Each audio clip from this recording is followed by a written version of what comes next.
In 1898, inside my laboratory on Houston Street in New York, I clamped a small mechanical oscillator to an iron column that ran down through the building's foundation and deep into the bedrock of Manhattan. That device was no larger than an alarm clock. I set it running, adjusted its frequency, and within minutes the entire steel-framed structure began to shake so violently that police arrived and neighboring buildings emptied into the streets. Everyone assumed an earthquake had struck Lower Manhattan, but it was not an earthquake. It was one precise frequency, fed patiently into iron by a device you could hold in your hand, and I had to grab a hammer and smash the machine before the building came down around me. That little oscillator taught me something that most of the world's engineers still do not properly understand. The secret was never force, and it never had been. The secret was frequency, and the principle behind what happened that day governs everything from the electricity in your walls to the ground beneath your feet to the atoms inside your body. Let me tell you what I mean, because if you want to find the secrets of the universe, you must think in terms of energy, frequency, and vibration. That statement is not poetry, it is engineering, and it is the blueprint of nature itself. The world you believe you live in, a world of solid objects, firm ground, walls and tables and stillness, that world does not exist. There is no such thing as rest anywhere in this universe. Every particle of matter vibrates perpetually, including the chair you sit in, the glass on your table, and your own body down to its smallest elements, all of it oscillating at frequencies you cannot perceive. What you call a solid object is simply a vibration so persistent and so stable that your senses have agreed to call it real, and that is not philosophy but measurable fact. The failure to grasp this, the failure to understand what vibration truly makes possible, stands as the single greatest limitation I observed in the scientific thinking of my time. People studied electricity, they studied magnetism, they studied mechanics, but vibration, the principle that underlies all three, they treated as a footnote. They saw it as a secondary phenomenon, something that happened as a consequence of other forces. I tell you, the truth is reversed entirely. Vibration is not the consequence, it is the cause. And resonance, the specific behavior of vibrations when they align, is the most powerful phenomenon in nature. Return with me now to that Houston Street laboratory, because the newspapers reported the sensation, but understood nothing of the science. My oscillator ran on compressed air, producing vibrations of a precise and controllable frequency. When I attached it to the iron column, I searched for something specific, turning the frequency the way you would turn the dial of a radio, hunting for the signal. And the moment I found it, the moment I matched the oscillator's output to the natural resonant frequency of the building's structure, each tiny pulse arrived at exactly the right instant to reinforce the one before it. The energy did not dissipate, it accumulated, and cycle after cycle the amplitude grew. Not because I applied great force, but because I applied the right frequency. Consider what this means. Most people believe that producing a large effect demands a large force, and they are wrong. You need the right frequency. A child on a swing demonstrates this perfectly, and I used this very example many times in my lectures at the Royal Institution in London and the Société de Physique in Paris. You do not push a child with all your might in one great heave. You push gently, again and again, each push perfectly timed to match the natural frequency of the swing, and the arc grows wider with every pass. The energy accumulates, and that is resonance. What holds true for a swing holds true for a bridge, a building, an electrical circuit, and the earth itself. My experiments with these oscillators numbered in the dozens. I attached them to platforms, beams, pipes, and structural columns, and I found that every single object I tested possessed a frequency at which it responded most vigorously, a frequency at which the smallest input produced the most dramatic output. The relationship was not linear either, because doubling the force did not simply double the effect. At resonance, the effect multiplied far beyond what the input alone could produce. One steel link I tested vibrated so violently at its resonant frequency that the metal heated and snapped, even though I had applied no heat and no great mechanical stress, only rhythmic impulses at the correct rate. My friend Samuel Clemens, the writer you know as Mark Twain, visited the laboratory during this period and stepped onto one of my vibrating platforms. The sensation thrilled him so completely that he refused to step off, even as I warned him of the physiological effects. Within minutes, the vibrations passing through his body forced him to rush to the lavatory, because the human body has its own resonant frequencies. Every organ, every bone, every cavity of fluid responds preferentially to certain rates of oscillation, and Clemens discovered this the hard way while I had known it from calculation. Reporters heard my claim afterward that I could split the earth with such a device given enough time, and they assumed I spoke in metaphor. I spoke physics, and the principle scales without limit. Decades after my experiments, a suspension bridge in the state of Washington, the Tacoma Narrows Bridge, proved this in catastrophic fashion. A steady wind, oscillating at a frequency that matched the bridge's natural mode of vibration, set the entire span, twisting and undulating until the structure tore itself apart and collapsed into the water below. No great storm brought it down, no extraordinary force, only a frequency that matched and the patience of accumulating energy. Now here is where the story turns extraordinary.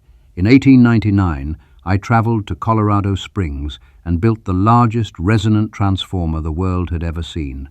My magnifying transmitter stood at the center of the experimental station, a coil arrangement designed not merely to generate high voltages, but to achieve something far more significant, which was electrical resonance with the Earth itself. Let me be precise about what I was doing, because this is where most accounts of my work become confused. A resonant transformer operates on the same principle as that child on a swing, except with electrical energy instead of mechanical energy. You send a pulse of electrical energy into a coil, and that energy oscillates back and forth between the coil and a capacitor, each oscillation adding to the last, provided the timing is exact. The resulting voltages are not merely additive, they are multiplicative. From modest inputs I produced discharges of millions of volts, and lightning bolts over 100 feet in length erupted from the copper sphere atop my transmitter, visible and audible 10 miles away in the town of Cripple Creek. But the lightning was not the point. The lightning was merely a side effect, because what I was actually studying was the electrical behavior of the Earth as a vibrating body. Hundreds of pages of meticulous daily observations from that period record what I discovered. On the 3rd of July, during a tremendous thunderstorm rolling across the Pikes Peak Range, I watched my instruments as lightning struck the Earth at great distances. My receivers detected the electrical disturbances as they arrived, and what I noticed stopped me cold. The signals did not simply arrive and decay. They arrived, faded, returned, faded, and returned again, each time weaker but unmistakably periodic. These were stationary waves, electrical standing waves traveling through the body of the planet, and the Earth was ringing like a bell, struck by each lightning bolt. And that's when I sent my own electrical impulses into the ground, powerful and precisely timed, and I detected their return. Those impulses had traveled through the entire body of the Earth, reflected from the opposite side, and come back to my receiver. The Earth, that colossal sphere of rock and iron and water, behaved as a conductor of limited dimensions, responding to my impulses the way a bell responds to a hammer stroke. The planet rang, and it rang at a specific frequency, what scientists decades later would measure and name the Schumann resonance, the natural electromagnetic heartbeat of the cavity between the Earth's surface and the ionosphere, pulsing at roughly 8 cycles per second. I detected it in my instruments before anyone else gave it a name. The implications of that discovery still stagger me.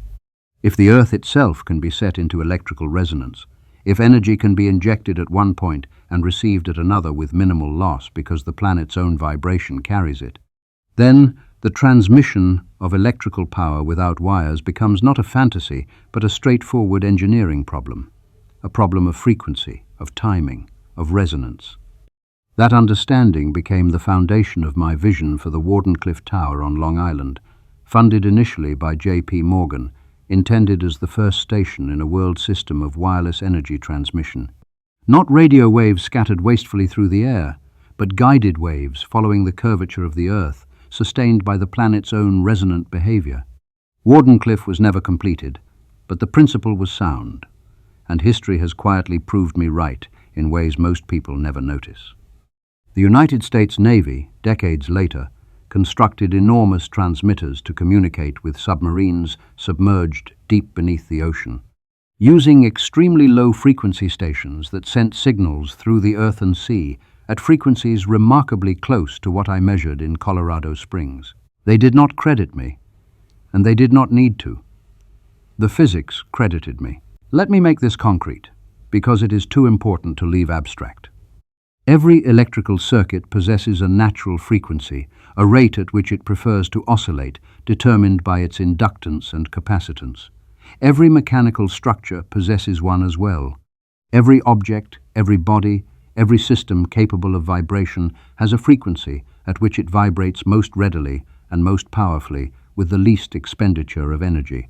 Finding that frequency means holding the key, because matching it allows small causes to produce enormous effect. Ignoring it means wasting energy, fighting the natural tendency of the system, while working with it allows nature to do most of the work for you. This is precisely what I applied in the design of my polyphase alternating current systems, the systems that George Westinghouse had the courage to build, which we demonstrated to the world at the Niagara Falls generating station in 1896. Alternating current itself is a vibration, a rhythmic oscillation of electrical potential rising and falling many times per second. The generators, the transformers, the transmission lines, the motors at the receiving end, all of these had to function as elements of one resonant system, each component tuned to work in harmony with the others. The efficiency of the entire network depended on this harmonic relationship, and that is why alternating current triumphed over Edison's direct current for power transmission. Not merely because it could be stepped up to high voltages, but because it vibrates, and because a vibrating system can be tuned, and because a tuned system transmits energy with minimal loss. The rotating magnetic field appeared in my mind before I ever built a motor. That vision came to me in Budapest in 1882, a flash of insight that struck while I walked through the city park reciting Goethe. The complete mechanism materialized before me, running as if already constructed and tested. And what I saw was a vibration in space, multiple alternating currents offset in time, creating a magnetic field that rotated smoothly and continuously like a whirlpool of invisible force. The rotor placed within this rotating field had no choice but to follow it, because the synchronization between the oscillating currents, the rotating field, and the turning rotor amounted to resonance applied to rotary motion. I did not force the rotor to move. I invited it to move by creating the conditions under which its own nature compelled it to move. That is the power of resonance, and it powered the world. But here's the thing that guided everything I did, and it runs deeper than any single invention. The universe does not operate by the application of force. It operates by the accumulation of vibration. Force is crude and wasteful, pushing against resistance and losing energy to friction and heat. Vibration, when properly tuned, does not fight resistance at all. It sidesteps resistance entirely, finding the natural pathway of energy through a system and following it, each cycle adding to the last, building coherence where force would produce only chaos. Consider a soprano shattering a crystal glass. The volume of her voice is not what destroys it, the frequency is. Matching the resonant frequency of the glass turns the molecules of the glass itself into the instrument of destruction, vibrating so violently in response that the structure tears itself apart without any great force, only precision and knowledge of the natural frequency. Today, physicians apply this identical principle inside the human body, focusing precisely tuned vibrations onto kidney stones, matching the resonant frequency of the calcified mass and shattering it without a single incision. They call the technique lithotripsy, and it is my wine glass inside a patient, the same principle at a different scale, and the same principle now protects rather than destroys. In Tokyo and Taipei, engineers have suspended enormous pendulums inside their tallest skyscrapers, tuned mass dampers calibrated to the resonant frequency of the building. When an earthquake strikes and the structure begins to sway, these pendulums absorb the accumulating vibrational energy before it can build to dangerous amplitude. They do not fight the vibration, they tune to it and redirect it. Resonance used as a shield is something I would have been delighted to see. Audiences marveled at my demonstrations for years. At the Royal Institution in London, I lit vacuum tubes without wires, holding them aloft in my hands while currents of high frequency surged through my body, and every person in the hall gasped. Hundreds of thousands of volts passed through my frame, and I emerged unharmed, which seemed impossible to them, but there was no mystery in it. High-frequency electrical oscillations flow along the surface of the body rather than penetrating to the vital organs, a phenomenon Lord Kelvin himself acknowledged, and they behave in ways that low-frequency currents cannot. The frequency determined everything. The same electrical energy that would kill a man at 60 cycles per second passed harmlessly over his skin at millions of cycles per second, not because the energy diminished, but because the vibration changed, and the frequency altered the behavior of the phenomenon entirely. This is the lesson I wish the world to learn, and the one it has been slowest to accept. The effects of energy depend not on its quantity alone, but on its frequency. Two signals of identical power vibrating at different rates produce utterly different results when they interact with matter, because one may pass through a wall while the other gets stopped cold, and one may heat tissue while another illuminates a room. Certain high-frequency oscillations, I observed, could even sterilize the air, destroying germs exposed to specific electrical vibrations without the application of any chemical agent. Frequency is not a minor detail in these interactions. It is the determining factor, the signature and instruction and code that tells energy how to behave. This principle revealed itself everywhere I looked, in the behavior of electrical circuits, but also in light, in sound, in the mechanical properties of materials, in the movement of fluids. The universe is not a machine of gears and levers. It is a symphony of vibrations, some in harmony and some in discord, but all oscillating, all participating in the great rhythm. Once you understand this, you realize that every great technological advance is at its root the discovery of a new resonance, the tuning of a system to a new frequency, the matching of an input to the natural tendency of a receiver so that energy flows where you wish it to flow, accumulates where you wish it to build, and achieves what force alone could never accomplish. The present generation concerns itself with raw, brute, explosive power, always demanding more voltage, more current, more force. That is the thinking of men who do not understand vibration. The future belongs to those who understand frequency, to those who learn to work with the rhythms of nature rather than against them, and to those who grasp that a whisper at the right frequency accomplishes more than a shout at the wrong one. The day science begins to study non-physical phenomena, it will make more progress in 1 decade than in all the previous centuries of its existence. I meant those words when I first spoke them, and I stand behind them now. There are vibrations we have not yet learned to detect, frequencies we have not yet learned to generate, and resonances we have not yet learned to exploit.